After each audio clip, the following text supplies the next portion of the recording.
You know what's interesting? When we think about medieval times, we often picture knights and castles, grand feasts in stone halls with whole roasted boars and goblets of wine. But tonight, I want to tell you a different story. A quieter story.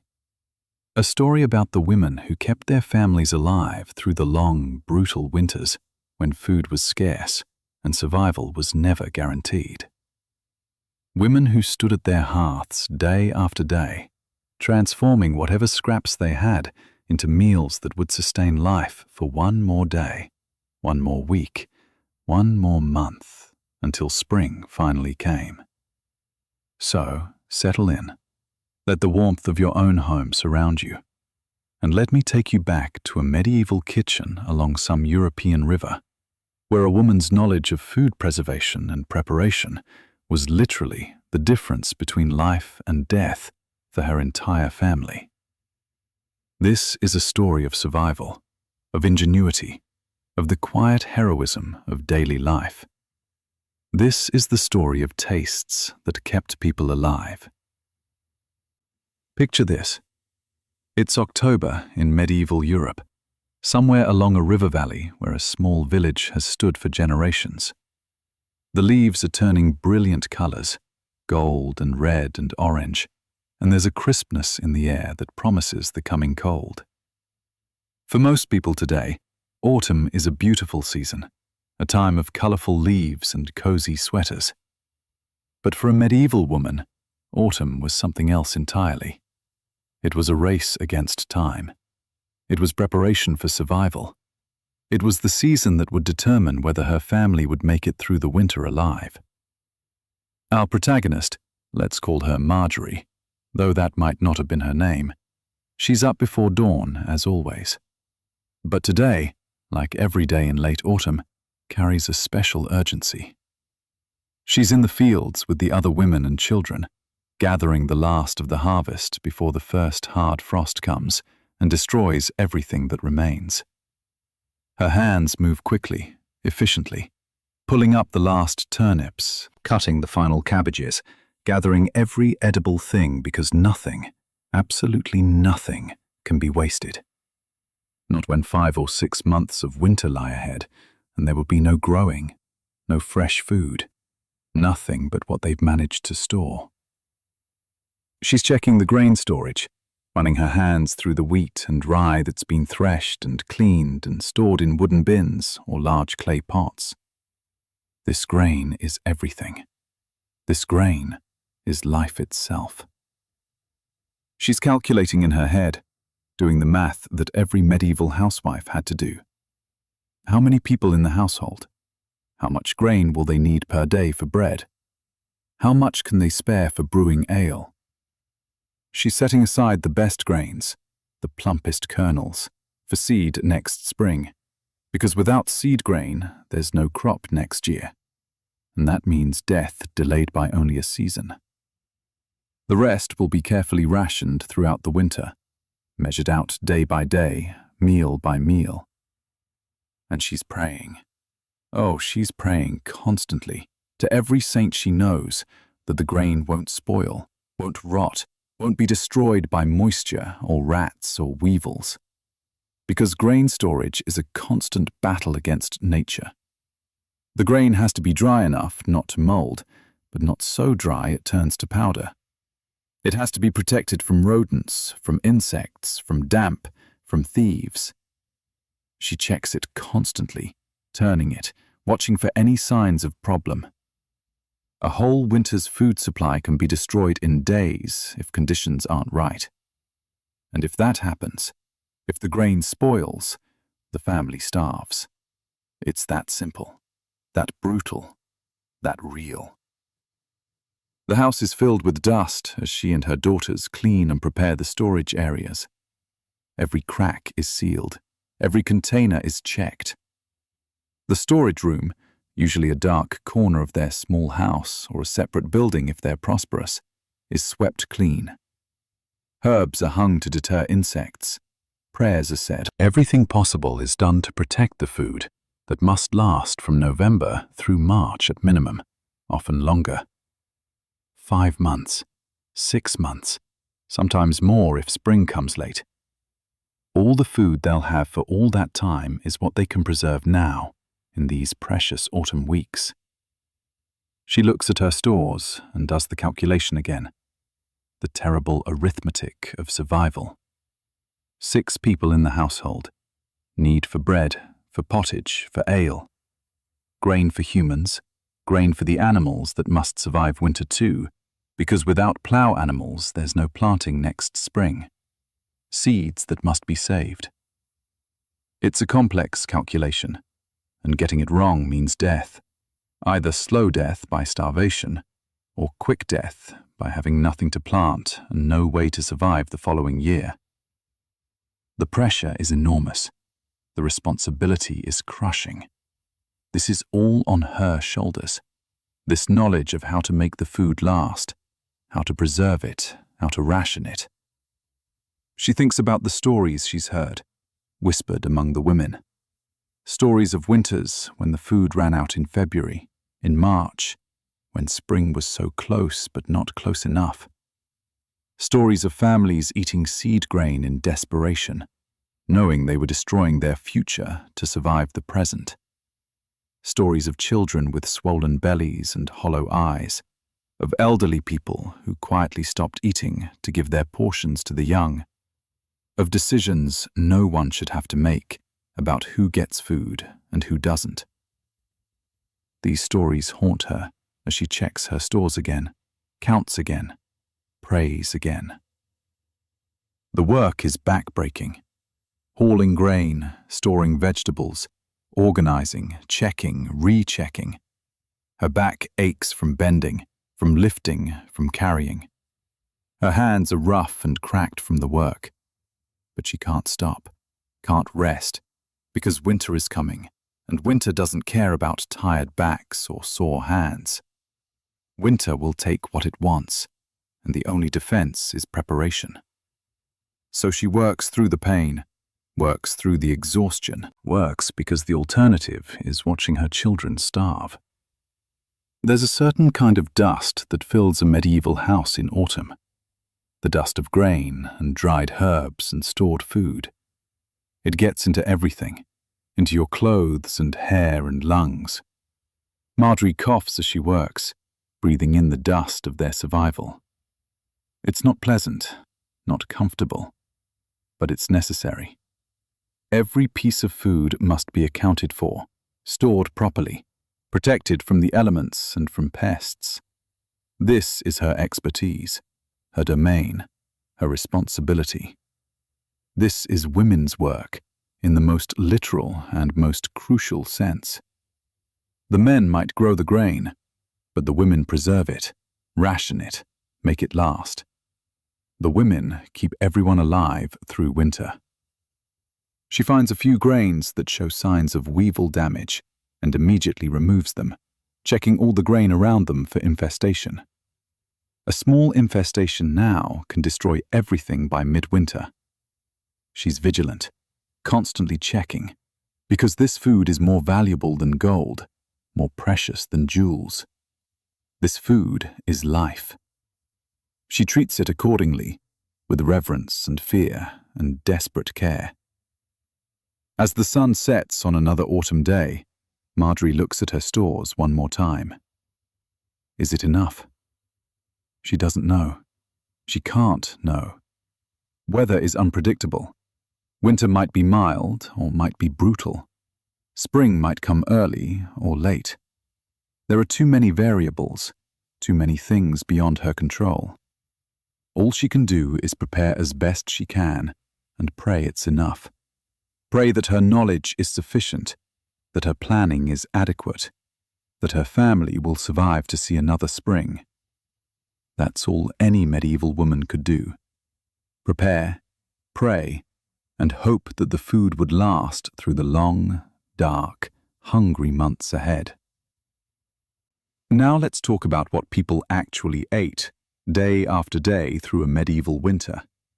Because the reality of medieval peasant food was nothing like the feasts we see in movies or read about in books about noble banquets.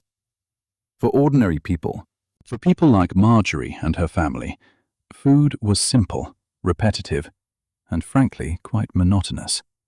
But it kept them alive, and that's what mattered. The centerpiece of almost every meal was something called pottage. Now, if you're not familiar with medieval food, pottage is basically a thick soup or thin stew, depending on how much liquid you add. It's made in a big pot that hangs over the fire, and it's constantly cooking, constantly simmering, constantly there.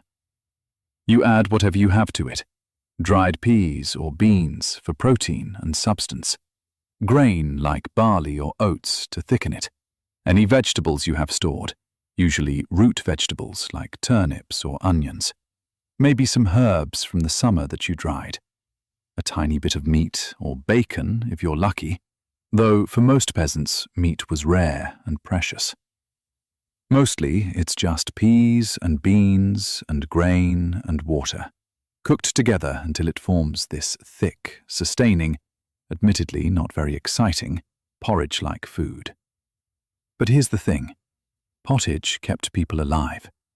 It was hot, which was crucial in winter when keeping warm was a constant struggle. It was filling, expanding in your stomach, and giving a sense of fullness even when there wasn't that much nutrition in it. It could be made with whatever you had, adapted to whatever was available. And, most importantly, it made scarce resources stretch. A small amount of dried peas could flavor a large pot of water and grain. A tiny piece of bacon could give taste to a meal for 6 people. This was food as fuel, food as survival, not food as pleasure or enjoyment. Margery tends her pottage pot throughout the day, adding water when it gets too thick, stirring occasionally to keep it from burning on the bottom. The pot rarely empties completely. Instead, it's a continuous process. You eat some, you add more ingredients. It keeps cooking. Sometimes the pot is cleaned out completely and started fresh, but often it's just an ongoing cycle. Medieval people called this perpetual stew, and it was a staple of peasant cooking across Europe. The smell of it, that constant smell of cooking peas and grain, that becomes the smell of home, the smell of survival, the smell of winter. And then there's bread. Oh, bread. Medieval people ate so much bread, more bread than we can probably imagine today. Bread was the foundation of the diet, the most important food, the thing that kept you alive more than anything else. But medieval peasant bread was nothing like the soft, white bread we're used to today. This was dark, heavy, dense bread made from whatever grain was available. Often it was maslin bread, made from a mixture of wheat and rye, because pure wheat was too expensive for most peasants. Sometimes it was made from rye alone, or from barley, or from whatever grain had survived the harvest and storage. The bread was dark, almost black, very dense, very heavy. It would keep for weeks without going bad, which was good because Margery would bake a large batch at once, maybe once a week or even less frequently, baking many loaves at the same time to make efficient use of her oven, or the communal village oven if they had one. This bread was so hard, so tough, that you often couldn't eat it directly. Instead, you'd use it as a trencher, a plate, essentially, putting your pottage or other food on top of it and letting the liquid soak in to soften it. Or you'd dip it in your pottage, letting it absorb liquid until it was soft enough to chew. Eating medieval peasant bread required strong teeth and patience. Margery kneads her dough with practiced hands, mixing the flour with water and maybe a little ale or sourdough starter to help it rise slightly. There's no commercial yeast, so bread doesn't rise much. It's dense and heavy, but it's filling, and it keeps. She shapes it into round loaves, marks them with a cross, both for blessing and to help them bake evenly, and puts them in the oven to bake. The smell of baking bread fills the small house. a good smell, a comforting smell, even though everyone knows the bread will be tough and hard to eat. The taste of medieval peasant food, the taste that Margery and her family experience every day, is not what we'd consider appealing today. It's bland, mostly. Pottage tastes like beans and grain and water, maybe with a hint of onion if they have onions, maybe with a slight smokiness from the bacon bone if they have bacon. The bread tastes grainy and dense and slightly sour from the rye. There's no variety, no excitement, no surprise. It's the same pottage day after day, the same bread week after week. The same tastes, the same textures, the same meals over and over throughout the long winter. But you know what? Nobody complains. Or rather, people might complain in their heads, might wish for something different, something better, something more flavorful. But they eat what they have with gratitude, because they know the alternative is worse. The alternative is hunger. The alternative is starvation. The alternative is death. So they eat their pottage. They chew their tough bread. They're grateful for every meal, even though it's the same meal they've eaten for months and will continue to eat for months more. Margery watches her children eat, watches them dip their bread in the pottage, watches them chew the tough bread with their young, strong teeth. She eats less than they do, taking smaller portions, claiming she's not hungry when really she's making sure there's enough for them. This is what mothers do, what women do in times of scarcity. They feed others first, themselves last. They skip meals, they take smaller portions. They say they're not hungry when their stomachs are growling. Because children need to eat to grow. Husbands need to eat because they're doing heavy physical labor even in winter. The elderly need to eat because they're frail. And mothers, women, they absorb the hunger, make it part of themselves, suffer it silently. The pot bubbles constantly over the fire, making a soft plopping sound as the thick pottage simmers. It's a sound that becomes background noise, constant and familiar. Plop, plop, plop. The sound of food cooking, the sound of survival. The sound of another day made possible by beans and water and grain. It's not an exciting sound, not a dramatic sound, but it's the sound of life continuing. And that's enough. That has to be enough. At night, before they sleep, they eat one more meal of pottage and bread. It's the same as what they ate in the morning, the same as what they'll eat tomorrow. There's a numbing quality to this sameness, this endless repetition of the same tastes and textures. But it's sustaining. It keeps them alive. It gets them through another day, another week, another month closer to spring when fresh food will be available again. The taste of survival is bland, repetitive, monotonous. But it's the taste of life, and Margery is grateful for it, even as she dreams of the day when food will be more varied, more flavorful, more enjoyable. For now, this is enough. It has to be enough. And so they eat, and they survive, one pot of pottage at a time. Now let's talk about meat. Because meat in medieval peasant households was a very different thing than meat today. Today, if we want meat, we go to the supermarket and buy it fresh, pre-cut, ready to cook. But in medieval times, especially for peasants, meat was rare, precious, and required careful preservation to last through winter. And the taste of preserved meat, well, that was something quite particular, something that would seem strange to our modern palates.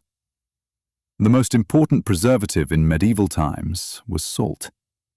Salt was valuable, sometimes almost as valuable as the meat itself, but it was essential for preservation.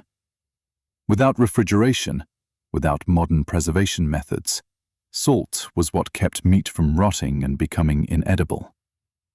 Margery, like every medieval housewife, knows the process of salting meat intimately. When a pig is slaughtered in autumn, usually in November, after it's been fattened up all year. She springs into action. The process is labor-intensive and requires knowledge and skill. The pig is butchered, and immediately the work of preservation begins, because meat spoils quickly, especially in the relatively warm autumn weather. Some of the meat might be eaten fresh in the days immediately following the slaughter, a rare treat of fresh pork, a luxury that won't be repeated until next autumn. But most of it must be preserved. Margery rubs salt deep into the meat, working it into every surface, every crack and crevice. Salt draws out moisture, and moisture is what allows bacteria to grow and meat to rot. So the meat is packed in salt, layers of meat and layers of salt, in barrels or wooden boxes. After a period of salt curing, some of the meat, particularly the belly and back portions, becomes bacon. This bacon is nothing like the crispy strips we eat today. This is thick slabs of salt-cured pork, extremely salty, extremely dense, meant to be used sparingly. These slabs of bacon are hung from the rafters of the house, up in the smoke from the fire, where they'll continue to cure and be preserved by the smoke. They hang there throughout the winter, getting harder and more smoke-dried, developing that characteristic smoky flavor that comes from months of exposure to wood smoke. The taste of this bacon is intensely salty, almost overwhelming to modern tastes. A small piece, maybe just an inch square, would be enough to flavor a whole pot of pottage for the family. Margery uses it sparingly, cutting off a tiny piece with her knife, adding it to the pot, where it slowly releases its salty, smoky, meaty flavor into the beans and water. That tiny piece of bacon transforms the pottage from bland to somewhat flavorful, gives it a taste of meat, even though there's almost no meat in it, provides psychological satisfaction that they're eating real food with animal protein, even though the amount is minuscule. Fish is another crucial protein source, especially during Lent and other fasting days when the Church forbids eating meat. For communities near the coast or near rivers, fish is more accessible, but fish also needs to be preserved. Salt fish, particularly herring and cod, are staples of the medieval diet. These fish are salted until they're hard as wood, preserved so thoroughly that they can last for years if stored properly. But before you can eat salt fish, you have to prepare it, and that's its own challenge. The fish, hard and stiff as a board, has to be soaked in water for at least a day, sometimes 2 days, with the water changed multiple times to remove enough salt that it's edible. Margery puts the fish in a bucket of water the day before she plans to cook it, changes the water in the morning, changes it again in the afternoon. Even after all this soaking, the fish is still quite salty, but now it's soft enough to cook. She adds it to a pot of water with some onions if she has them, maybe some herbs, boils it until it's tender enough to eat. The taste is still salty, still strong, still distinctly fish, but at least it's edible and provides protein that's desperately needed. The challenge with all preserved meat and fish is using it wisely, making it last. Margery has a limited supply of bacon, maybe a few pieces hanging from the rafters. She has some salt fish, stored carefully. These proteins are precious, more valuable than almost anything else, because protein is hard to come by in winter. Fresh meat is almost unheard of. Chickens might still lay occasional eggs, though less in winter, and those eggs are valuable. But otherwise, protein comes from these preserved sources, or from dried peas and beans. She calculates constantly. A piece of bacon this big will flavor 3 pots of pottage. One fish will make 2 meals for the family if she's careful. The lard from the pig slaughter, the rendered fat, that's precious too, because it adds calories and makes food more satisfying. She uses it sparingly, a spoonful to cook something in, a bit mixed into bread dough to make it richer. Fat, in a world where calories are scarce and cold is constant, is not the enemy. It's salvation. It provides energy, warmth, satisfaction. The taste of medieval preserved meat and fish is overwhelming by modern standards. The saltiness is almost shocking. The smokiness of the bacon is intense. The fishiness of the preserved cod or herring is strong, almost overpowering. But to medieval people, these strong flavors are welcome. Their taste, their variety, their evidence of abundance, however small. A pot of pottage with a piece of bacon in it tastes rich, feels like a feast compared to plain pottage with just beans and water. The strong flavors make up for the monotony, provide something to look forward to. But there's always the calculation, the careful rationing. Use too much bacon now, and there won't be enough for later. Eat the fish too quickly, and there will be weeks with no protein except beans. Margery doles out these precious preserved proteins carefully, making them stretch, making them last, balancing the desire for flavor and satisfaction today against the need to have food for all the months ahead. It's a constant negotiation, a constant calculation, a constant worry. She teaches her daughters the art of preservation, shows them how to salt meat properly, how to judge when fish has soaked long enough, how to use these precious proteins sparingly but effectively. This knowledge is crucial, passed down from mother to daughter, refined over generations. It's knowledge that keeps families alive. Knowledge of how to make a little bit of meat last all winter, how to extract maximum flavor from minimum protein, how to preserve food so it remains edible for months. Fresh meat in deep winter is almost unheard of. Maybe a chicken dies and then it's plucked and cooked immediately, a rare treat of fresh poultry. Maybe there's a winter hunt and someone brings back a rabbit or a small deer, and then there's fresh game for a few days, a luxury almost beyond description. But these are rare events, special occasions, not the norm. The norm is preserved meat, salt fish, bacon hanging from the rafters, carefully rationed, made to last. The norm is the taste of salt and smoke, of preservation rather than freshness, of making do with what you have rather than having what you want. And Margery is grateful for even this, grateful for the bacon, however salty, grateful for the fish, however strong, grateful for the lard, for the occasional egg, for any source of protein in a world where protein is scarce and precious. She hangs the bacon carefully, checks it regularly for any signs of spoilage, uses it wisely.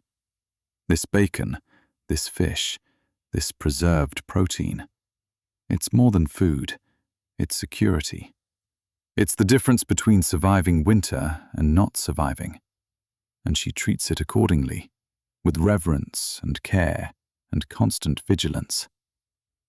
If preserved meat and fish are precious and rare, root vegetables are the backbone of winter survival, the reliable staples that keep people fed when nothing else is available.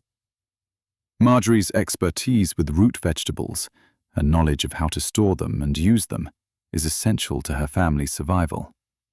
These humble vegetables, grown in the dirt, stored in the cold, they're the unsung heroes of medieval winter food. Onions and garlic are among the most important. Harvested in late summer, they're dried in the sun until the outer layers form papery skins. Then they're braided together by their stalks into long strings, like garlic or onion ropes, and hung from the rafters or the walls of the house. These strings of onions and garlic not only store the vegetables conveniently, but also make them easy to access. Margery can just reach up, pull off an onion when she needs one, and add it to her cooking. The smell of stored onions and garlic becomes part of the smell of the house, pungent and earthy, and somehow comforting. Onions add flavor to everything. A chopped onion in the pottage transforms it from bland to somewhat palatable. Onions cooked with bacon create a base of flavor that makes even simple food more satisfying. Garlic, used more sparingly because it's stronger, can make plain bread rubbed with it seem like a treat. These vegetables don't just add nutrition, though they do that. They add taste, variety, the sense that you're eating real food rather than just fuel. And they keep remarkably well if stored properly, lasting from harvest in August until spring in March or April. Cabbage is another crucial winter vegetable, but raw cabbage doesn't store as well as onions.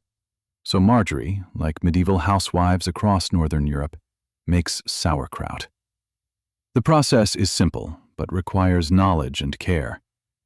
Cabbage is shredded, packed tightly into a crock or barrel with salt, weighted down, and left to ferment. The fermentation process, driven by natural bacteria, preserves the cabbage and transforms it into something that can last all winter, even longer. It also preserves the vitamin C in the cabbage, though Margery doesn't know about vitamins or scurvy in scientific terms. She just knows from experience and passed down knowledge that eating fermented cabbage in winter helps prevent the bleeding gums and weakness that come from eating only grain and dried foods. The taste of sauerkraut is sour, tangy, distinctive. Some people love it, some tolerate it, but everyone recognizes its value. A serving of sauerkraut with the evening meal provides something fresh tasting, something with bite and flavor, something different from the endless pottage and bread. It provides that crucial vitamin C that prevents scurvy, and it lasts almost indefinitely, as long as it's kept cool and covered. Margery checks her sauerkraut crock regularly, making sure it's still submerged in its brine, making sure no mold is growing on top, skimming off any scum that appears. Turnips, parsnips, carrots. These root vegetables are stored in different ways. Some are kept in the ground itself, covered with straw or dirt mounds to protect them from the worst frost, and dug up as needed throughout the winter. This is risky because a particularly hard frost can freeze them and make them inedible, and digging through frozen ground is nearly impossible. So most are dug up in late autumn and stored in cold cellars, buried in sand or straw to keep them from drying out or freezing.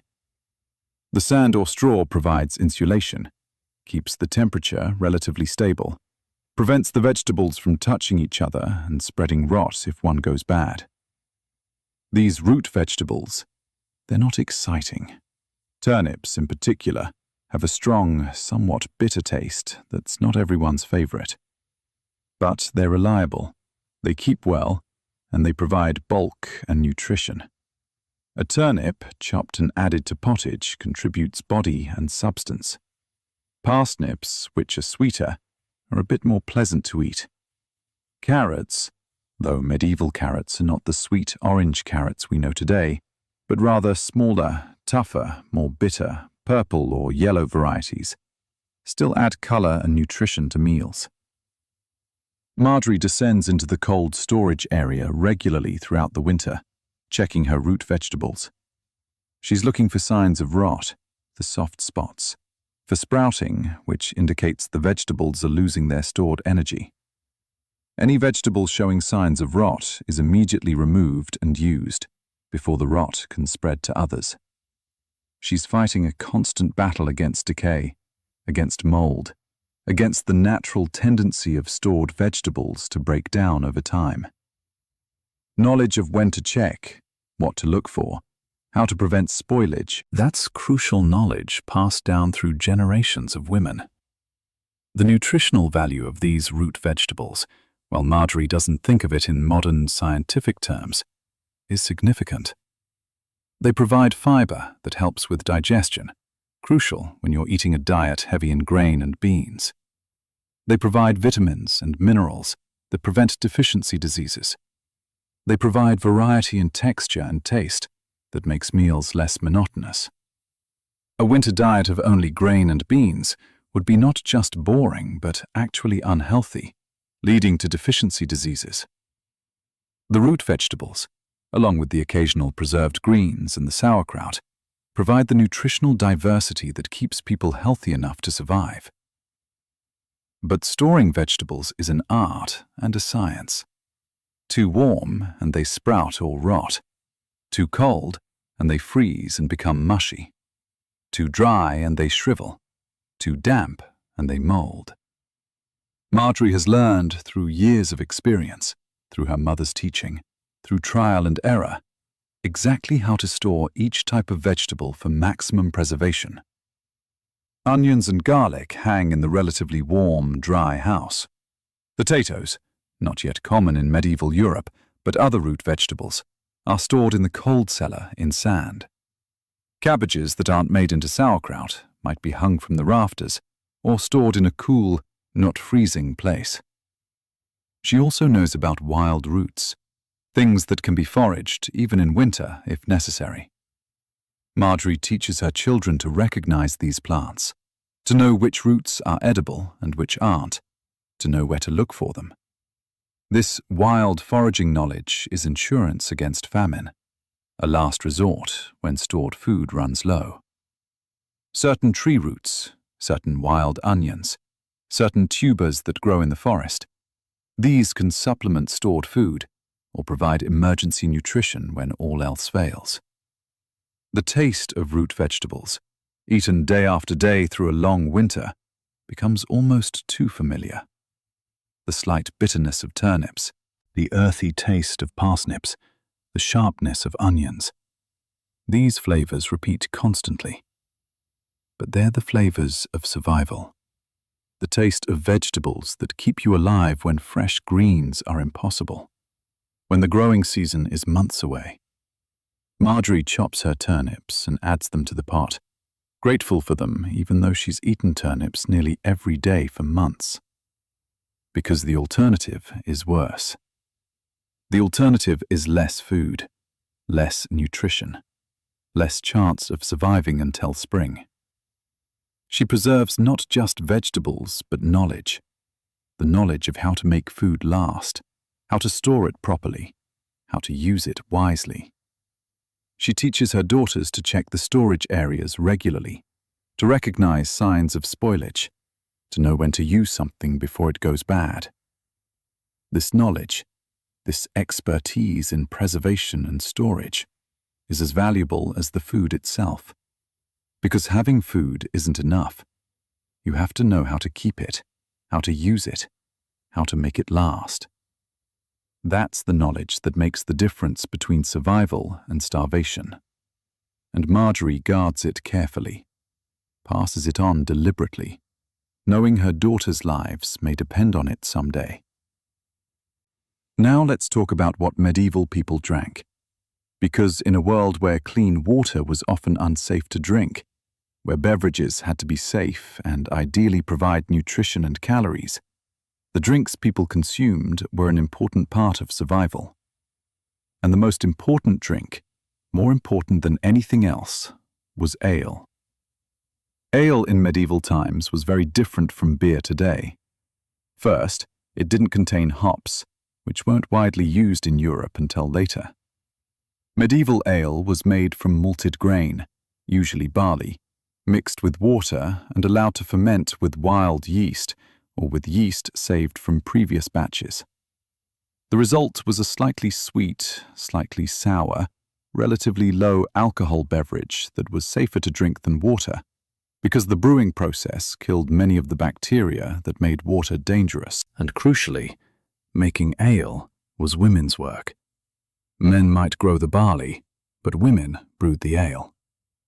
Margery, like every housewife, is an alewife, a brewer. She makes ale for her family constantly because everyone drinks it every day in significant quantities. Children drink it, adults drink it, elderly people drink it. It's the beverage of choice for every meal, every day. The alcohol content is low enough, maybe 2 or 3%, that it doesn't intoxicate significantly, but it's high enough to provide calories and some nutritional value from the grain. The brewing process is labor-intensive. Margery starts by malting grain, which means soaking barley in water, allowing it to sprout slightly, then drying it, sometimes over a fire, which gives the malt a toasted flavor. The sprouting process converts the starches in the grain into sugars that can be fermented. Then the malted grain is ground or crushed, mixed with hot water, and allowed to steep, creating a sweet liquid called wort. This wort is then cooled and yeast is added, and fermentation begins. Within a few days, she has ale, ready to drink. But medieval ale doesn't keep long.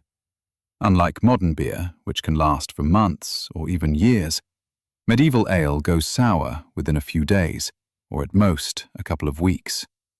So brewing is a constant, ongoing process. Margery is always brewing, always making new batches, always making sure there's enough ale for the family. It's part of her daily routine, part of her endless labor, part of what keeps the household functioning. No ale means drinking water, which might be contaminated.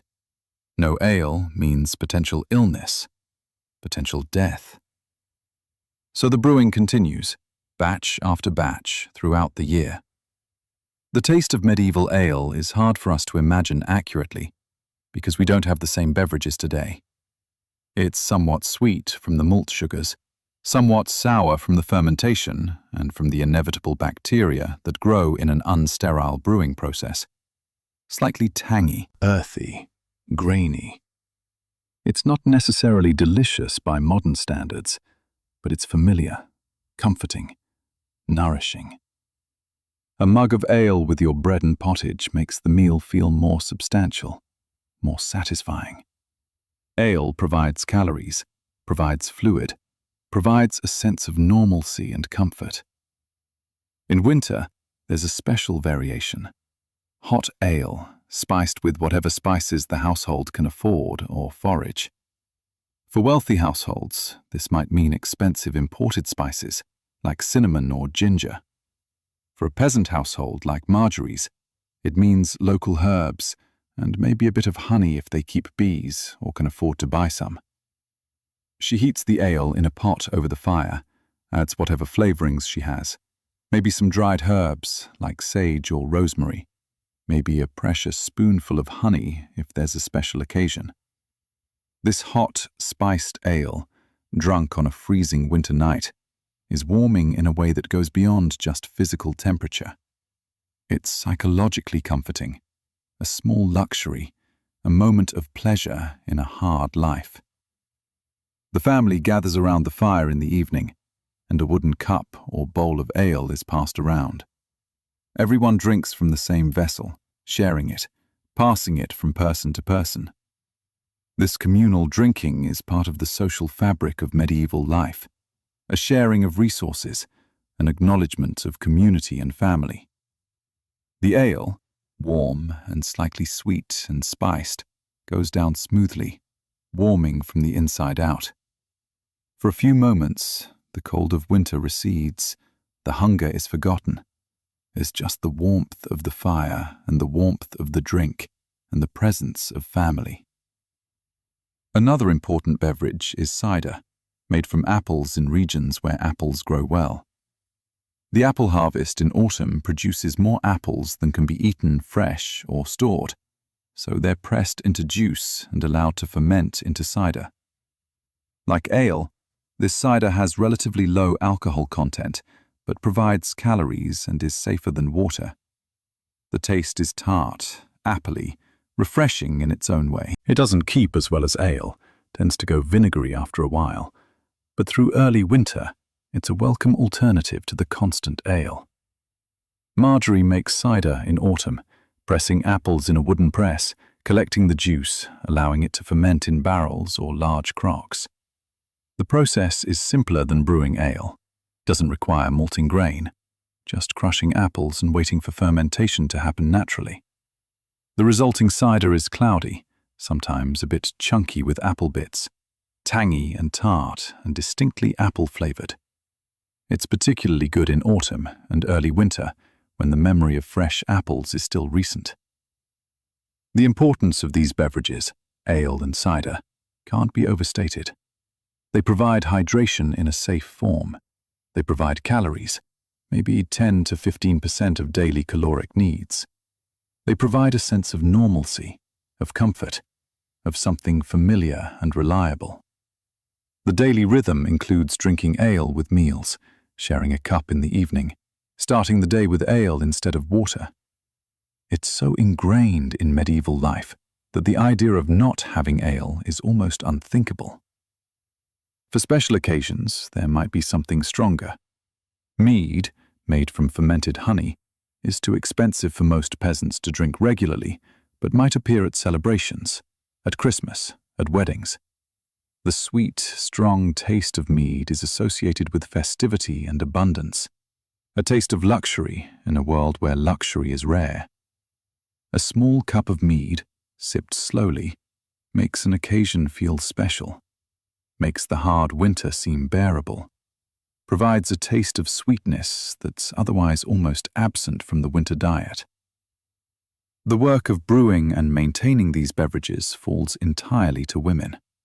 It's Margery who checks the fermentation, who knows when the ale is ready, who makes sure there's always enough. It's additional labor on top of all her other work, but it's essential labor. Without ale, the family would be drinking water that might be contaminated with waste from animals or humans upstream, water that might carry disease. Brewing ale is therefore not just about making a beverage, it's about keeping everyone healthy and safe. She teaches her daughters the art of brewing, shows them how to judge when the wort is the right temperature for adding yeast, how to tell when fermentation is happening properly, how to know when the ale is ready to drink. This knowledge, like all her food-related knowledge, is crucial and must be passed down. A woman who can't brew ale is a woman who can't properly run a household, who can't keep her family safe and healthy. So the knowledge is carefully transmitted, mother to daughter, generation to generation. The sound of brewing, the bubbling of fermenting ale, becomes another background noise in the medieval house, like the bubbling of the pottage pot. These sounds of food and drink being prepared, being made, being maintained, they're the sounds of life, of survival, of care. The wooden cup passed around the fire, the taste of warm spiced ale, the comfort of familiar flavors. These small things make winter bearable, make survival possible, not just physically, but psychologically. And Margery, standing by her brewing barrel, checking her fermenting ale, is doing more than making a drink. She's providing comfort, safety, sustenance, life itself, one batch of ale at a time. In our modern world, we take spices and flavoring for granted. We have dozens of spices in our kitchens, salt and pepper on every table, herbs fresh and dried available year-round. But in medieval times, especially for peasants, flavoring food was a luxury and a challenge. The spices we use casually were, for people like Margery, rare treasures worth more than gold. Or they were foraged herbs used carefully and preserved diligently. Let's talk about how medieval women flavored their food and why it mattered so much. First, the expensive imported spices: pepper, cinnamon, cloves, nutmeg, ginger. These spices came from far away, traveled thousands of miles by ship and caravan, passed through many hands, and by the time they reached a European market, they were extraordinarily expensive. These spices were for the wealthy, for nobles and rich merchants, not for peasants. Margery might see pepper at a market, might even smell it, but she could never afford it. A small amount of pepper could cost more than she could earn in weeks. These spices were displayed in shops like precious jewels, kept in locked boxes, sold by weight in tiny quantities. For her, they might as well not exist. They're part of a world of wealth and privilege she'll never access. But that doesn't mean her food is completely without flavor. Margery has her garden herbs, and these make all the difference between bland survival food and food that's actually somewhat pleasant to eat. In summer, she grows parsley, sage, rosemary, thyme, maybe some mint. She tends these herbs carefully, waters them, protects them from pests, because they're valuable even though they don't cost money.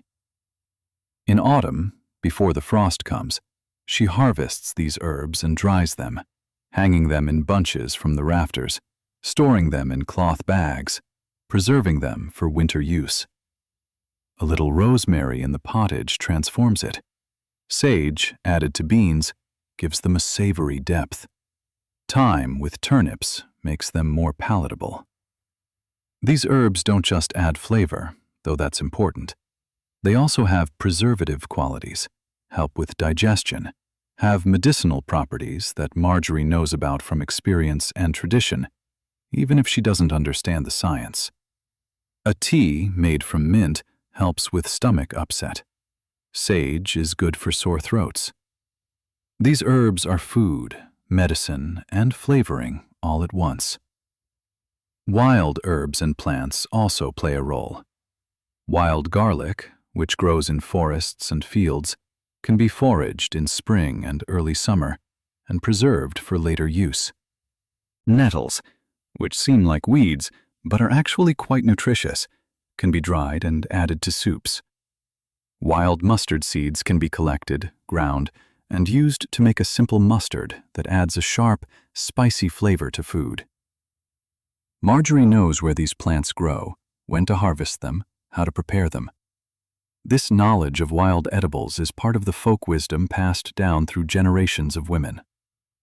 Mustard in particular is important because it's one of the few strong flavors available to peasants. Made from ground mustard seeds mixed with vinegar or ale, it creates a sharp, pungent condiment that can make even boring food more interesting. A little mustard on bread, mustard mixed into pottage, mustard used to flavor preserved meat. It provides that hit of flavor that makes food more satisfying.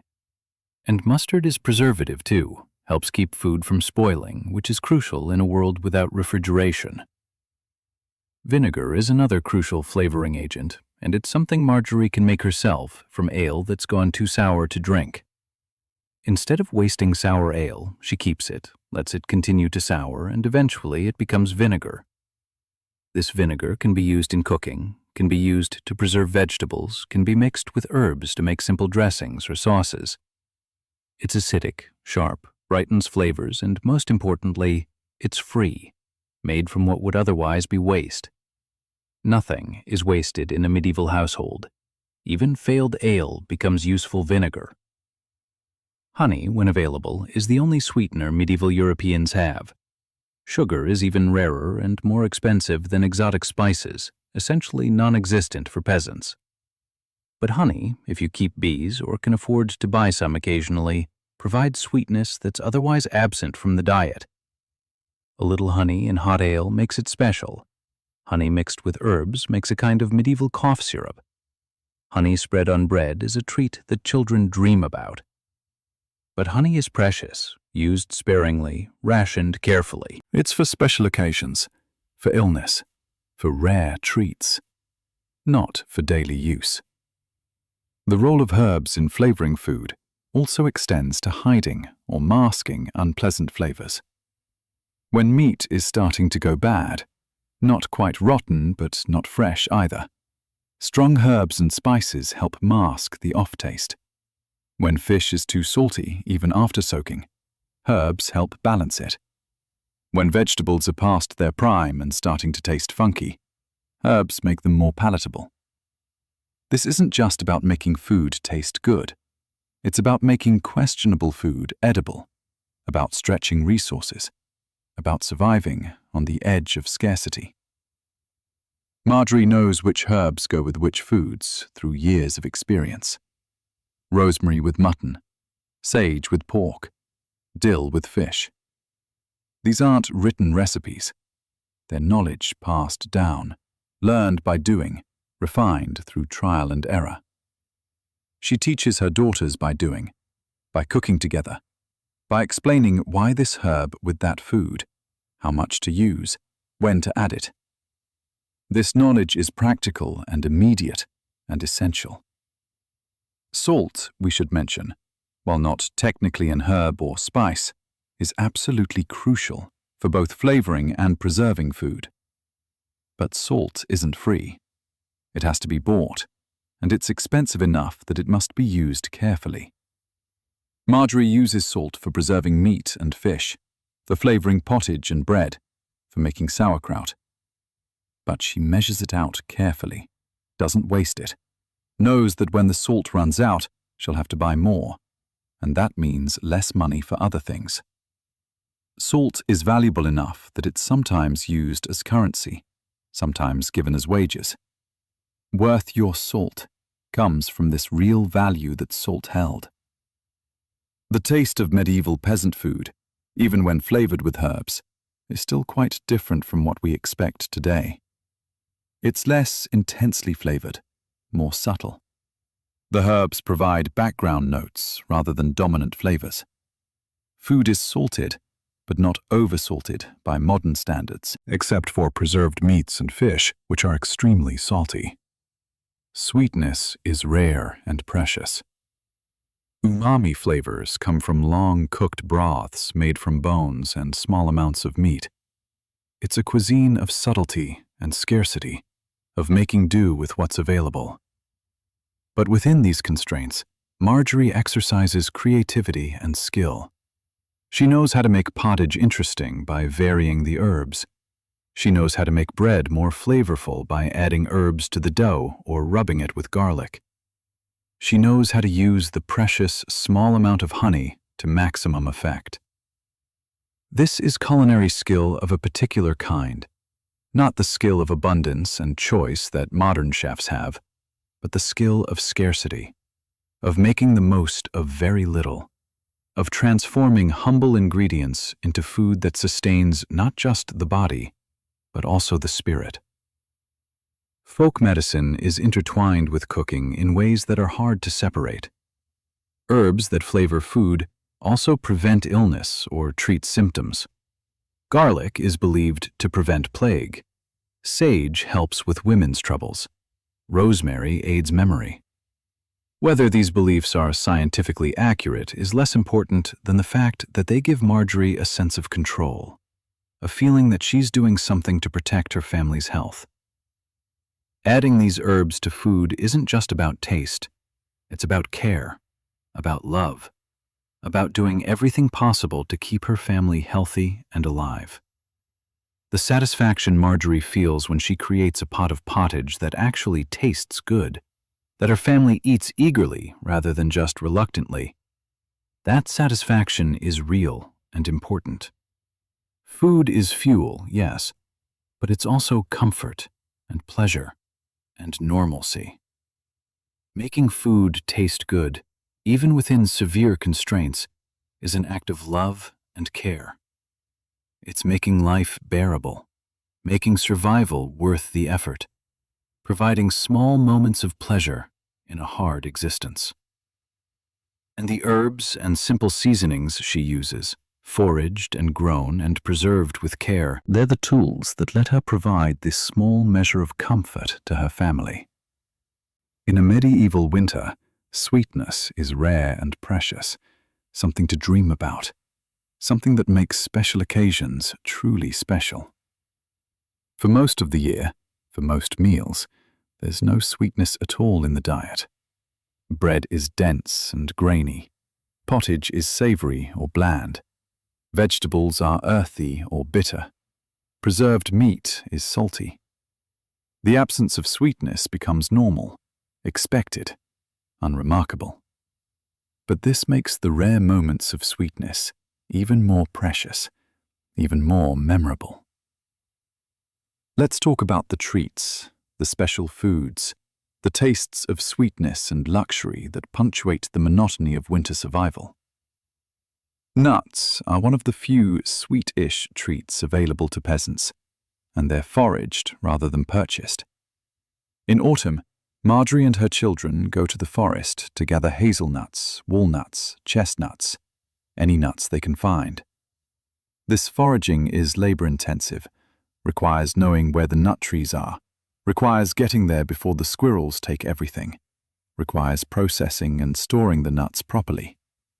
But it's worth it, because nuts provide concentrated calories, provide protein and fat, and provide that slightly sweet, rich taste that's otherwise absent from the diet. The gathered nuts are dried, if necessary, then stored in sacks or boxes, protected from rodents who would love to steal this precious food.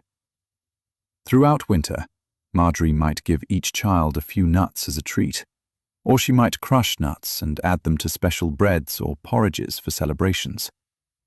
The taste of walnuts, rich and slightly bitter and complex, is a luxury. The taste of hazelnuts, sweeter and more delicate, is a treat. These flavors, these textures, they're special, valued, rationed carefully because the supply is limited.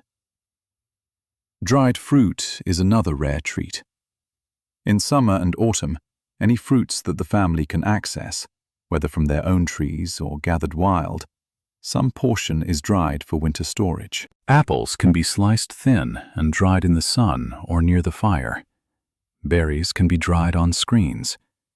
Plums, if they have plum trees, can be dried into prunes. This dried fruit concentrates the sugars, makes the fruit very sweet, and preserves it for months. But the quantity is small, the labor of drying is significant, and so dried fruit is treated as a precious commodity. A few dried apple slices given to children on Christmas morning is a gift more valuable than we can imagine today. The intense sweetness of dried fruit, when you've had almost no sugar in your diet for months, is overwhelming in the best possible way. It's like an explosion of flavor, a taste of summer in the middle of winter, a reminder that sweetness exists somewhere, even if it's usually out of reach. Margery gives out dried fruit sparingly, saves it for special occasions, uses it to mark celebrations and make them feel special. Honey, as mentioned before, is the supreme sweetness, the only real sweetener available. Most peasants don't keep bees themselves. It requires equipment and knowledge that not everyone has. But some do, and those who do can trade honey for other goods, or sell it, or keep some for their own use. A peasant household might have a small amount of honey, perhaps a single jar or crock, that must last all year. This honey is used so carefully, so sparingly, that every spoonful is an event. For Christmas, the most important celebration of the winter, Margery might make special honey cakes.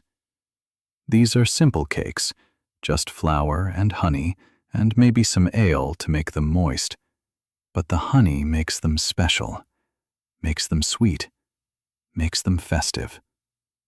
She uses the absolute minimum amount of honey necessary, stretching it as far as possible.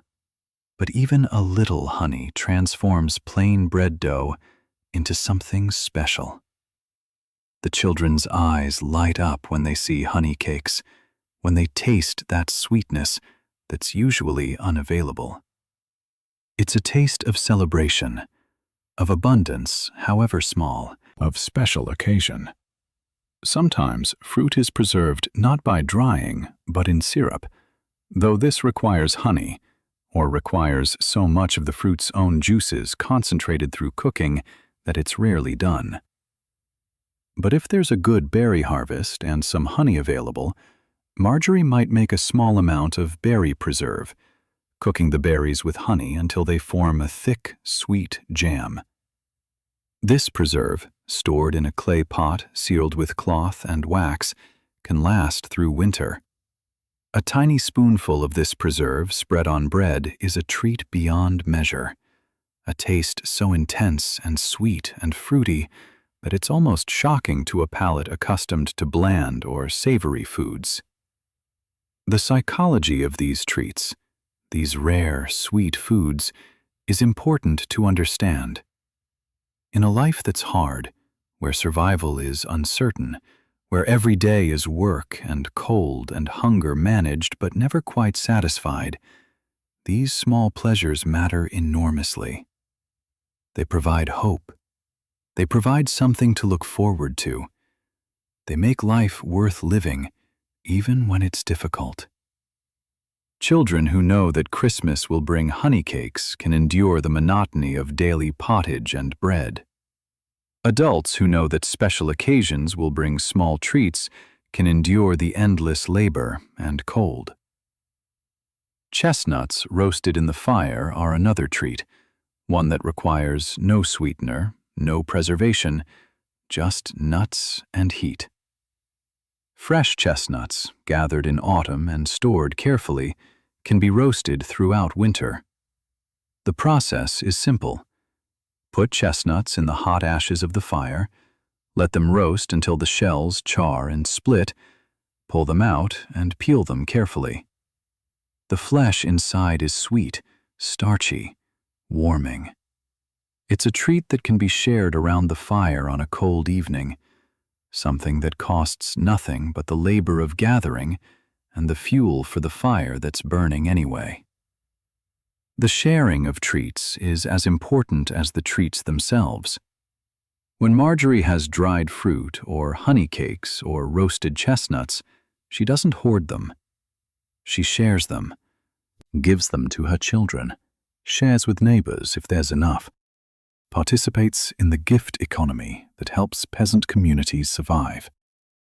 A neighbor who receives a honey cake at Christmas remembers, and when they have something to share, they reciprocate. This sharing builds community, builds social bonds, creates networks of mutual support that might mean the difference between survival and death when times get truly hard. For very special occasions, there might be wine, though this is more common in grape-growing regions. In Northern Europe, wine is imported and expensive, but in Southern Europe it's more accessible. Wine provides not just intoxication, but also taste, something different from the constant ale, something festive and special. A cup of wine at Christmas, at a wedding, at Easter, it marks the occasion as important, as different from everyday life. The taste of wine, whether sweet or dry or spiced, is a taste of celebration. Children in medieval households learn early that sweetness is special, that treats are rare, that you don't expect pleasure with every meal. Modern children might have candy daily, might have sweet drinks with every meal, might take sweetness for granted. Medieval children know that sweetness comes maybe once a week if they're lucky, maybe only a few times a year if they're not. This teaches patience, teaches gratitude, teaches the value of delayed gratification in a very immediate way. When you finally get that honey cake or those dried apple slices, you savor them, you make them last, you remember them. Margery watches her children's faces when she produces a treat, and she sees pure joy, uncomplicated happiness, gratitude that fills her heart even as her stores diminish. This is why she saves these treats, why she preserves them carefully, why she rations them strictly. Not just for the nutrition, though that matters, but for these moments of happiness, for the ability to provide pleasure, not just survival, for the chance to make her children smile in the middle of a hard winter. The contrast between everyday food and treats is stark. Everyday food is sustaining, but not exciting. Treats are exciting, but rare. This division between necessity and pleasure is clear and understood by everyone. You don't complain about everyday food because you know it's keeping you alive. You treasure treats because you know they're special, temporary, precious. This understanding, This acceptance of scarcity punctuated by small abundances, it's part of the medieval worldview, part of how people cope with a life that's much harder than ours. As winter deepens and the treats slowly disappear, eaten on special days or given as gifts, Margery starts to think about next year, about gathering more nuts, about drying more fruit, about possibly getting another jar of honey if the harvest is good and they can afford it. Always planning, always thinking ahead, always trying to provide for her family not just basic survival, but also these small pleasures that make survival worthwhile. That's the balance she maintains, keeping everyone alive and, when possible, keeping them happy. One treat at a time. Medieval life wasn't just about managing scarcity. It was also about religiously mandated fasting, about deliberately choosing to eat less or eat differently for spiritual reasons. The Catholic Church, which dominated medieval Europe, had extensive fasting rules that every Christian was expected to follow. And these rules added another layer of complexity to Margery's already challenging work of keeping her family fed. Let's talk about how religious fasting intersected with the daily reality of near-constant hunger, and how this affected what people ate and how they thought about food. The Church mandated that Christians abstain from eating meat on Wednesdays, Fridays, and Saturdays, and during the entire season of Lent, which lasts about 6 weeks before Easter. That means more than half the days of the year are fast days, when eating meat is forbidden. Now, for wealthy people who can afford fish and expensive alternatives, this isn't necessarily hardship. But for peasants, like Margery's family, who rarely have meat anyway, and for whom fish is also somewhat scarce, these fasting rules create a different kind of challenge. They can't eat the small amount of bacon or salted pork they have on fast days. They have to find alternatives. Fish becomes the default meat substitute on fast days, but as we've discussed, fish requires preparation and is itself a preserved food that must be rationed. So on Wednesdays, Fridays, and Saturdays, Margery soaks salt fish, prepares it, serves it with beans or pottage. The fish provides protein and makes the fast day feel less austere, gives the sense of having followed the rules while still eating reasonably well. But it requires planning, requires using precious salt fish, requires effort. Eggs, when available, are another option for fast days. Eggs aren't considered meat by church law, so they're permitted. But in winter, chickens lay fewer eggs, or none at all, so eggs are rare. When there are eggs, they're precious, used carefully, maybe mixed into bread dough or cooked into a simple egg dish that provides protein without violating the fast. The challenge is making limited resources stretch across all these mandated fast days. Lent is the most austere fasting period.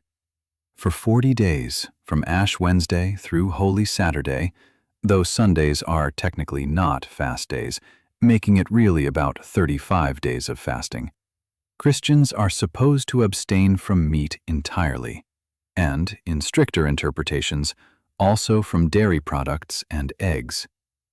This means 6 weeks of eating only fish, vegetables, bread, and water. For people who were already subsisting on a limited diet, Lent is a time of even greater scarcity and hunger. Margery approaches Lent with both dread and spiritual commitment. She believes in the importance of fasting, believes it's good for the soul, believes suffering brings her closer to God and earns merit in heaven. But she also knows Lent is hard, physically difficult, a time when everyone is hungrier, more irritable, more tired. She plans for it, sets aside extra fish, makes sure there are plenty of dried vegetables, prepares as best she can. But preparation can only do so much when the fundamental reality is 6 weeks of more limited food. The psychological dimension of fasting is complex. On one hand, there's the spiritual satisfaction of sacrifice, the feeling of doing something difficult for religious reasons, the sense of community as everyone fasts together. On the other hand, there's the very physical reality of hunger, of weakness, of wanting food you can't have. Margery experiences both: the pride of maintaining the fast and the desperate hunger that makes it genuinely difficult. But here's something interesting. Because medieval peasants were always somewhat food insecure, always managing hunger, always eating less than they might want, the distinction between fasting and not fasting is less dramatic for them than it would be for wealthier people. For Margery, not eating meat on Wednesday isn't a huge sacrifice, because she wouldn't have much meat anyway. Lenten fasting is harder, yes, but not radically different from the daily reality of limited food. The rich, who normally feast abundantly, feel the sting of Lent more acutely. For peasants, it's another variation of constant scarcity. There's also self-imposed fasting that has nothing to do with church rules and everything to do with making food stretch. When supplies are running low, when it's February or March and the stored food from autumn is depleting faster than hoped, Margery eats less. Not because the church says so, but because her children need to eat. Because her husband doing heavy labor needs to eat. Because rationing herself means others can have enough. This is the quiet heroism of motherhood, of women in times of scarcity. They absorb the hunger, go without, claim they're not hungry when they're starving. Meals during winter are typically 2 per day, a morning meal and an evening meal. This isn't fasting in a religious sense, it's just normal eating patterns. Breaking fast in the morning with bread and ale, maybe some pottage left from the night before. Then working all day, then the main meal in the evening, gathered around the fire, eating whatever's been cooked in the pot all day. 2 meals, not 3, and neither meal is large or elaborate, just enough to sustain, to keep working, to survive another day.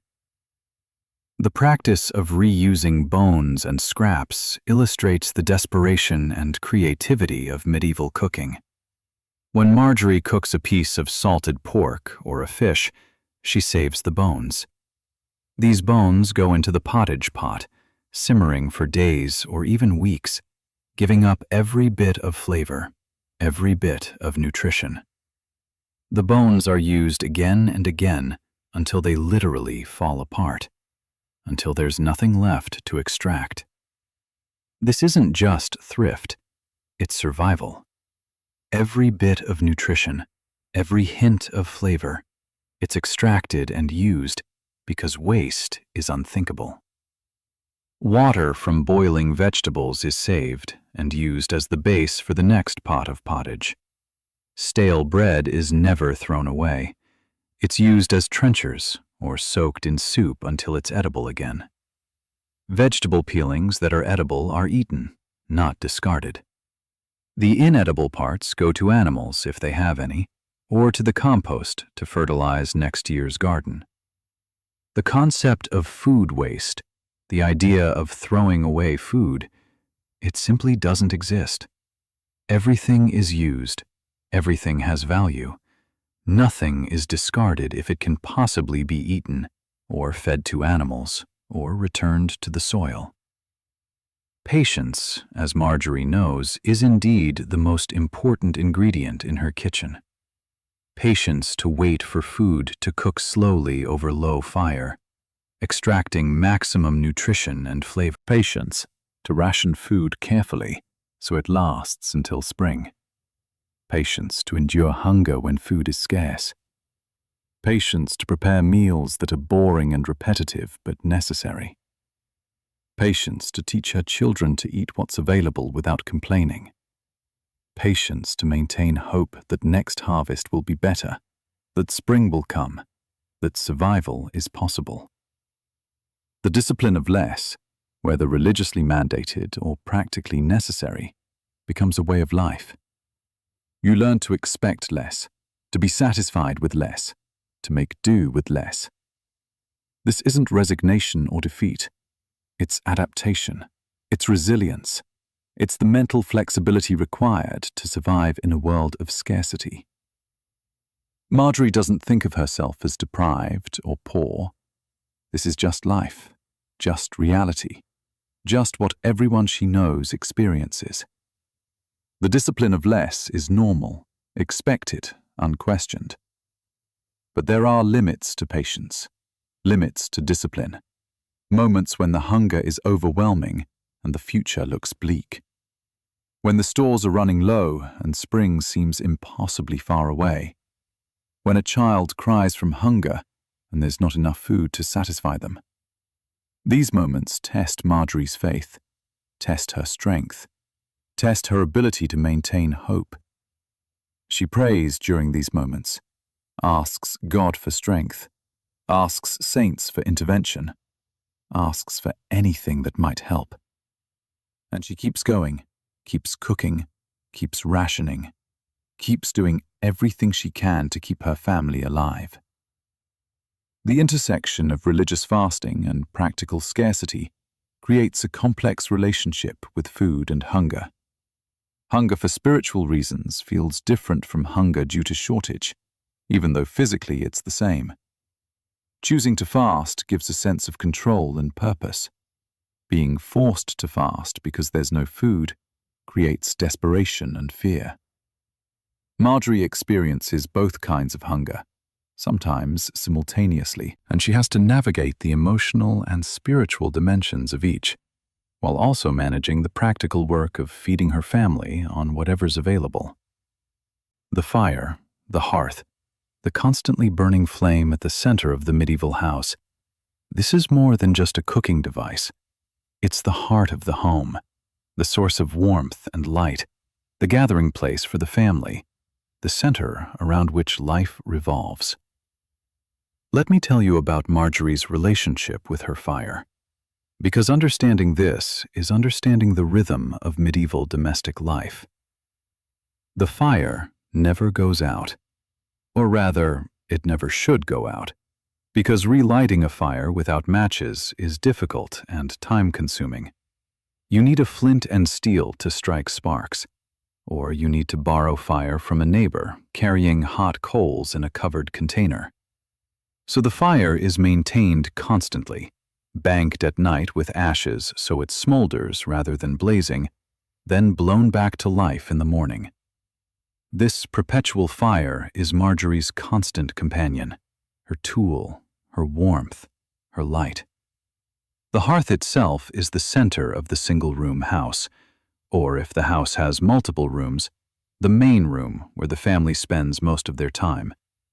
It's a raised platform of stone or brick, with a chimney above to draw out smoke, though not all peasant houses have proper chimneys, and some just have smoke holes in the roof.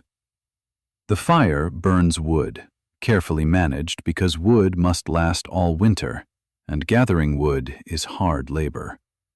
Each log is placed thoughtfully, burned completely, the ashes saved for making soap or for scattering on the garden. All cooking happens at this fire. Margery's large iron or clay pot hangs from a hook or sits on a tripod over the flames. This is her pottage pot, always there, always containing something. She tends it throughout the day, adding ingredients, stirring occasionally, adjusting the height over the fire to control the heat. The pot is too heavy to move when full, so it stays in position, and Margery works around it, adding water, adding beans, adding vegetables, maintaining the slow simmer that cooks food thoroughly and extracts every bit of nutrition. The sound of the pot is the soundtrack of home. The gentle bubbling, the plop of thick pottage releasing steam, the occasional hiss when liquid drips into the fire. These sounds mean home, mean safety, mean food cooking and family surviving. Margery knows the sound of properly simmering pottage, knows when it sounds too dry and needs water, knows when it's ready to eat by the sound as much as by sight or smell. This is knowledge gained through years of practice, intuitive understanding of her tools and her food. Around the fire, in the evenings when work is done, the family gathers. This is social time, time for talking, for telling stories, for children playing simple games, for the community of family. They sit on simple benches or on the floor, faces warm from the fire, backs cold from the winter air that finds every crack in the walls. The contrast between the warmth of the fire and the cold of the room is stark, but the fire's warmth is precious, the center of comfort in an uncomfortable world. Margery uses these evening gatherings to teach her daughters. She teaches them by doing, by showing. How to judge if the pottage needs more water by looking at how it bubbles. How to know if bread dough has risen enough. How to store food to make it last. She doesn't measure ingredients precisely because she has no measuring tools. Instead, she teaches estimation, intuition, feel. A handful of this, a good amount of that. Enough water to reach this level. Cook until it looks like this. This is knowledge transmitted not through written recipes, but through observation and practice. The daughters watch, ask questions, help with simple tasks. They learn by being present, by participating, by absorbing the knowledge that will enable them to run their own household someday. This kitchen education is crucial, more important perhaps than any other education they'll receive. Being able to cook, to preserve food, to manage a household. These skills will determine whether they and their families survive. So the lessons are taught carefully, repeated often, practiced until they become second nature. The fire also provides light in the dark winter evenings. Candles are expensive, made from tallow if you slaughter animals, or from beeswax if you're wealthy. Too precious to burn casually. So the fire is the main source of light, its dancing flames illuminating the room, casting shadows that shift and move. Work that requires light, like sewing or mending, is done near the fire, making use of its glow. Stories are told by firelight. Prayers are said. Children are put to bed in the fire's warm glow. Smoke from the fire is an issue, even with a chimney. It fills the room, makes eyes water, makes breathing difficult sometimes. But it also has benefits. It preserves the bacon and fish hanging from the rafters. It discourages insects and pests. It becomes part of the smell of home that everyone associates with safety and family. The smoke is unpleasant, but accepted. Another aspect of medieval life that you adapt to because there's no alternative. The iron or clay pot that Margery uses is heavy, durable, essential. It's one of the household's most valuable possessions. If it breaks, it must be repaired or replaced, and replacement is expensive. She treats it carefully, never letting it crack from sudden temperature changes, never letting food burn onto the bottom so badly that it damages the pot. This pot will last for years, maybe decades, cooking countless meals, feeding generations of family.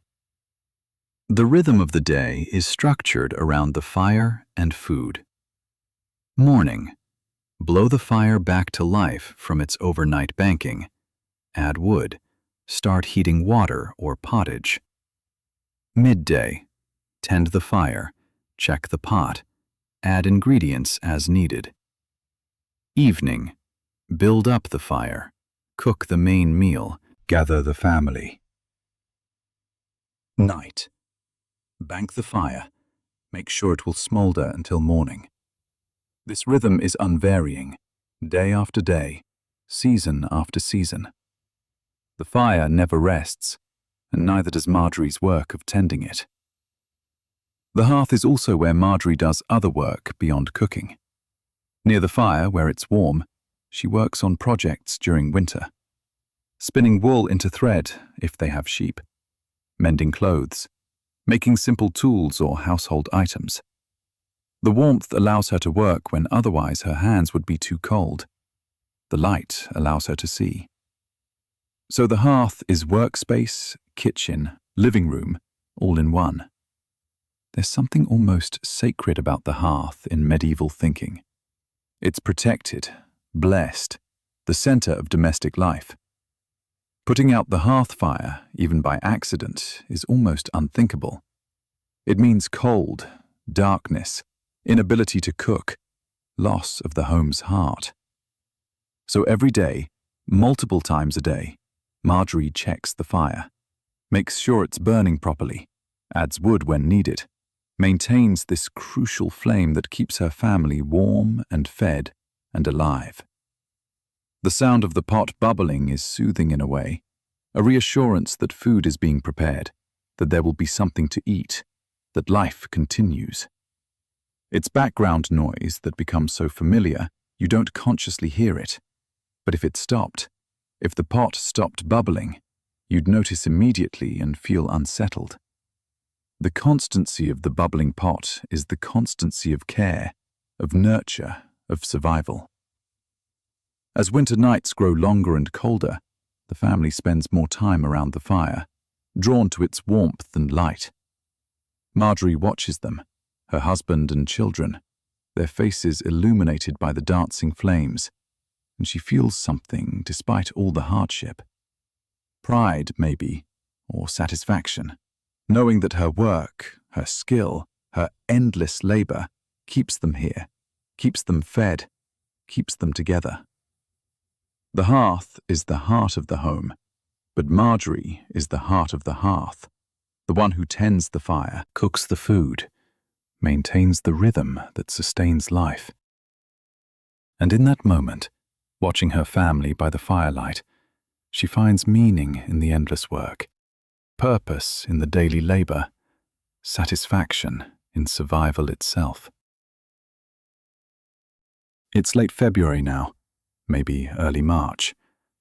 The winter has been long, so long, and Margery is tired in a way that goes beyond physical exhaustion.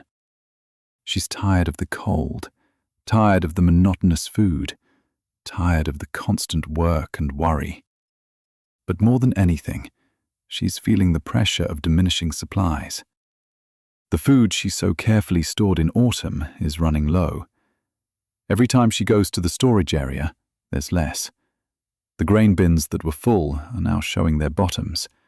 The strings of onions are down to a few. The bacon, hanging from the rafters, is nearly gone.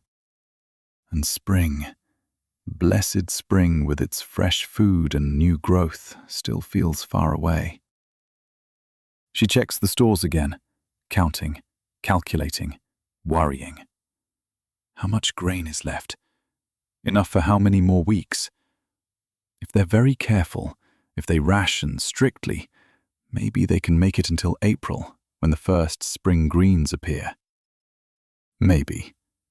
It depends on how soon spring comes, how soon anything grows, how lucky they are. This calculation, this desperate arithmetic, occupies her mind constantly. What if the food runs out before spring? What if spring comes late this year? What then? The family is eating less now, whether they acknowledge it or not. Portions are smaller. The pottage is thinner, more water and less substance. Bread is rationed more carefully. Everyone is a little hungrier than before, a little weaker, a little more worn down by the long winter. The children don't complain, they've learned not to, but Margery sees it in their faces, the hollow look that comes from not quite enough to eat. Her husband, doing heavy work preparing for spring planting, needs more food than he's getting. She gives him larger portions and eats even less herself. But then, one day in late March, something changes. Margery goes outside and feels something different in the air. It's still cold, still winter technically, but there's a hint of warmth in the sun, a different quality to the light. And then she sees it, tiny green shoots pushing up through the half-frozen ground. The first spring greens, brave pioneers defying the last of winter. Wild onions, perhaps, or dandelion greens, or young nettles. It doesn't matter what they are. What matters is that they're green, they're fresh, they're growing, and they're edible. She calls her children, and they gather these first greens carefully, almost reverently. There's not much, just a handful, but it's fresh food after months of nothing but stored provisions. That evening, Margery adds these greens to the pottage, and the difference is remarkable. The fresh, slightly bitter taste of spring greens, the bright green color. It transforms the meal. It's still mostly the same pottage they've been eating for months, but the addition of fresh greens makes it feel new, makes it taste alive, makes it a celebration. The psychological impact of this first fresh food is enormous. It means spring is coming. It means the worst is over. It means they survived another winter. The relief is overwhelming, makes Margery want to cry. Though she doesn't, because there's no time for crying. There's still work to do. But the weight that's been crushing her all winter lifts slightly. They made it. The food lasted. Spring is coming. Over the next weeks, more greens appear. The family forages constantly, gathering every edible plant they can find. Young dandelion leaves, nettles carefully picked to avoid the sting, wild garlic, various other plants that Margery knows are edible from years of experience and her mother's teaching. These foraged greens supplement the dwindling stored food, make the supplies stretch further, provide crucial vitamins and nutrients that have been missing all winter. The days grow longer, the sun grows stronger, snow melts, ground thaws. The world begins to wake up. In the garden plot, the first plants begin to grow. Planted weeks ago from saved seeds, protected through the cold, now finally responding to warmth and light. These garden plants won't be ready to harvest for weeks or months yet, but seeing them grow, seeing green things alive and thriving, it fills Margery with hope. The rhythm of work changes as spring arrives. Instead of huddling inside, tending the fire and managing stored food, Margery is outside more, working in the garden, foraging, preparing for the growing season. The work is still hard, still constant, but it feels different. It feels hopeful. Winter work is about survival, about making do, about enduring. Spring work is about growth, about possibility, about the future. The stored food that remains is carefully guarded, used sparingly now that fresh food is supplementing the diet. That last bit of grain, those final onions, the remaining bacon, their insurance against disaster, held in reserve. As more and more fresh food becomes available, the pressure eases. The pottage pot still bubbles over the fire, but now it contains fresh greens as well as dried beans, fresh herbs as well as stored grain. The taste is transforming, becoming more complex, more flavorful, more alive. By late April or early May, winter is truly over. There's fresh food available daily. The garden is producing. Foraging provides abundant greens.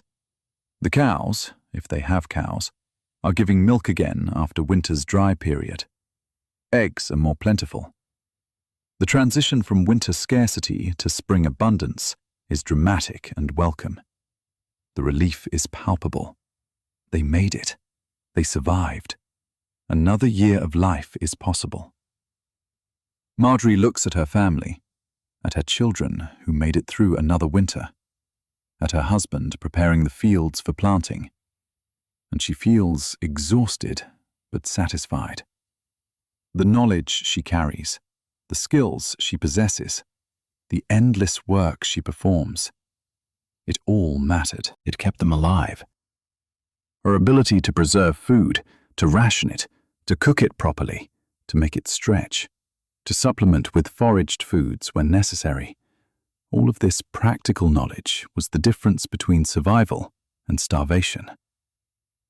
Tonight, as the family gathers around the fire one more time, the pottage in the pot smells different than it has all winter.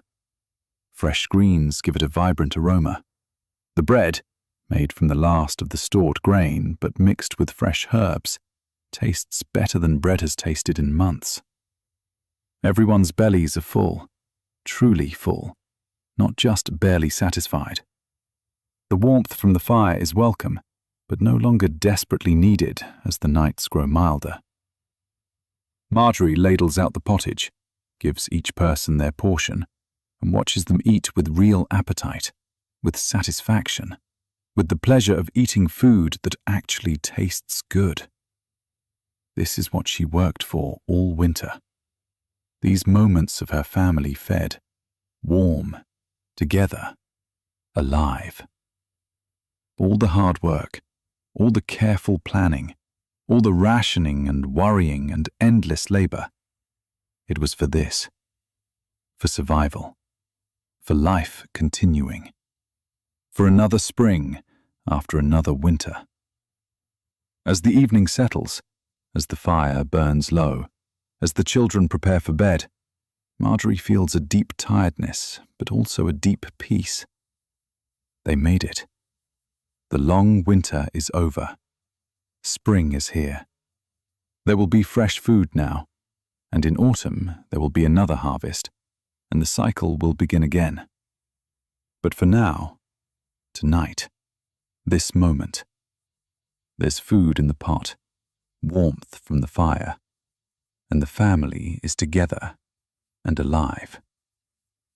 She lies down to sleep under the fur blanket that's kept them warm all winter, listening to the breathing of her family, listening to the sounds of spring outside, feeling the satisfaction of work done and survival achieved. Her breath falls into rhythm with theirs, slow and steady, the rhythm of life.